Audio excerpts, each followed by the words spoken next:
तो आप देख सकते हो इसकी लंबाई हमने कितनी कम कर ली है, यानी हमने पूरे 26.5 हमारी लेंथ आ गई थी। पहले इसकी 27.5 थी और अब 26.5 इसकी लेंथ आ गई, यानी हमने पूरे 1 इंच कम कर लिया है। Hello friend, welcome to my channel tailor work सीखे में एक न्यू वीडियो के साथ आप सभी दोस्तों का एक बार मैं फिर से स्वागत करता हूं। तो दोस्तों आज की मेरी वीडियो जो है काफ़ी लोग कमेंट कर रहे थे कि हम लंबे स्वेटर की लेंथ कैसे छोटी करें, तो आपके कमेंट पढ़ने के बाद ही मैं ये वीडियो बना रहा हूँ। तो सबसे पहले मैं आपको स्वेटर की इसकी लंबाई बता देता हूँ, इसकी लंबाई कितनी है। तो इसकी लंबाई जैसे कि आप देख सकते हो 28 इंच इसकी लंबाई है और मुझे इसकी करनी है 1.5 इंच छोटी, यानी 26.5 लंबाई मुझे कंप्लीट चाहिए। तो मैं इसकी लंबाई कैसे छोटी करूंगा वो आप इस वीडियो को देखने के बाद समझ पाएंगे।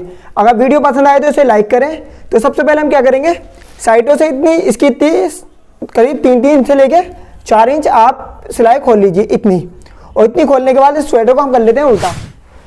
तो हमें लेंथ जो छोटी करनी है वो करनी है हमें यहाँ से। तो इसको मशीन की मदद से हमें इतना करीब 1 से लेके आधा इंच हमें इतना इसको फोल्ड कर लेना है। फोल्ड करने के बाद इस पर हम क्या करेंगे, मशीन की स्टिचिंग से हम इसको छोटा करेंगे। तो अब मैं आप इसको स्टिचिंग करके बताता हूँ कि इसकी लेंथ कितनी हमें छोटी करनी है, वो मैंने आपको बता दिया है। अब हम करेंगे मशीन का काम। तो हमने इसको स्वेटर को ले लिया है, लेने के बाद हम क्या करेंगे, जितना भी हमें फोल्ड करना है हम इसको इस तरीके से आप अपने अकॉर्डिंग जितने भी आपको कम करना है उतने पे आप निशान लगा लीजिए। तो मुझे इसे करीब 1 से 1.25 इंच छोटा करना है, तो मैं इसको इस तरीके से फोल्ड कर लूँगा। जितना भी आपको छोटा करना है आप अपने अकॉर्डिंग ही इस नीचे वाले बॉर्डर से शॉर्ट कर सकते हैं, यानी कितना भी लंबा आपका स्वेटर हो आप इसकी लेंथ छोटी कर सकते हैं। तो ये बॉर्डर से आपको इस तरीके से आपको फोल्ड करना है, जितना भी करना है। मुझे 1 इंच से ज़्यादा करना है तो मैंने 1 इंच से कम कर लिया है। तो हमें सिलाई इस तरीके से हम लगाएंगे तो हमारा बॉर्डर की जो है फिनिशिंग बेकार हो जाएगी, जो हमें पता नहीं चल पाएगा कि हमारा बॉर्डर कितना दब रहा है। तो हमें सिलाई लगानी है इस साइड से। तो हम स्वेटर को इस तरीके से रख के बॉर्डर को इस तरीके से फोल्ड करेंगे। फोल्ड करने के बाद यहाँ पे इसको छोटी सिलाई से, मजबूत वाली सिलाई से, आपको इसमें बड़ी सिलाई नहीं लगानी है, इसमें आपको छोटी ही सिलाई लगानी है। तो इस तरीके से यहाँ पे मजबूत करते हुए इसको इस तरीके से आपको एंड तक पूरी सिलाई लेके जानी है। और ध्यान रखिए कि आपका बॉर्डर कहीं से इधर उधर नहीं भागे, बिल्कुल अगर हमारी स्टिचिंग बिल्कुल इधर आएगी तो हमारा बॉर्डर की अच्छे से फिनिशिंग आ पाएगी, जैसे कि आप देख पा रहे हो।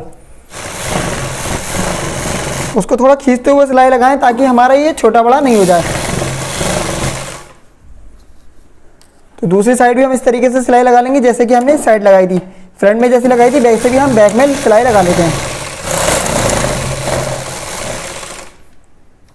तो हमारा इस तरीके से बॉर्डर बन गया है। अब इसका जो एक्स्ट्रा वाला फैब्रिक है आप चाहो तो इसे काट ले तो अच्छा रहेगा, क्योंकि काटने के बाद ये थोड़ा इसका मोटा बन जो है फूला नहीं रहेगा। तो हम इसको एक्स्ट्रा वाले फैब्रिक को इतना एक्स्ट्रा काट लेते हैं। ज़्यादा एक्स्ट्रा भी नहीं काटेंगे क्योंकि इसको हम कोने में काटेंगे तो ये हमारी सिलाई जो है कट जाएगी, और क्योंकि ऊन वाला है तो इस पर हम इस पर ओवरलॉक भी नहीं कर सकते, तो इसलिए इसको इस तरीके से ही हम कट कर लेंगे।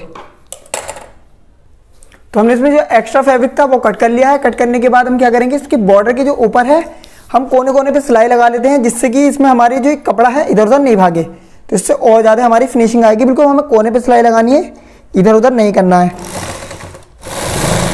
हमने सिलाई लगा ली। सिलाई लगाने के बाद अब हमने इसको साइड से जो हमने एक्स्ट्रा खोला था उस कपड़े को अपने अकॉर्डिंग जितनी आपकी फिटिंग है उस अकॉर्डिंग ही आप इसको बंद कर लीजिए और आपके स्वेटर की फिटिंग रेडी है। तो आप देख सकते हो माशाल्लाह कितनी अच्छी फिनिशिंग आई है, और इसकी हमारी लेंथ भी छोटी हो गई। अब मैं आपको इसकी लेंथ नाप के बताता हूँ कि कितनी हमने कम करी है। तो आप देख सकते हो इसकी लंबाई हमने कितनी कम कर ली है, यानी हमने पूरे 26.5 हमारी लेंथ आ गई थी। पहले इसकी 27.5 थी और अब 26.5 इसकी लेंथ आ गई, यानी हमने पूरे 1 इंच कम कर लिया है। तो दोस्तों आई होप आपको ये वीडियो पसंद आई। इसकी वीडियो को लेकर आपके मन में कोई भी सवाल हो तो मुझे कमेंट करके जरूर बताइए। तो आप देख सकते हो इसमें हमारी कितनी प्यारी फिनिशिंग आई है। तो आज की वीडियो में इतना ही, मिलते हैं अगली वीडियो में। Bye friends.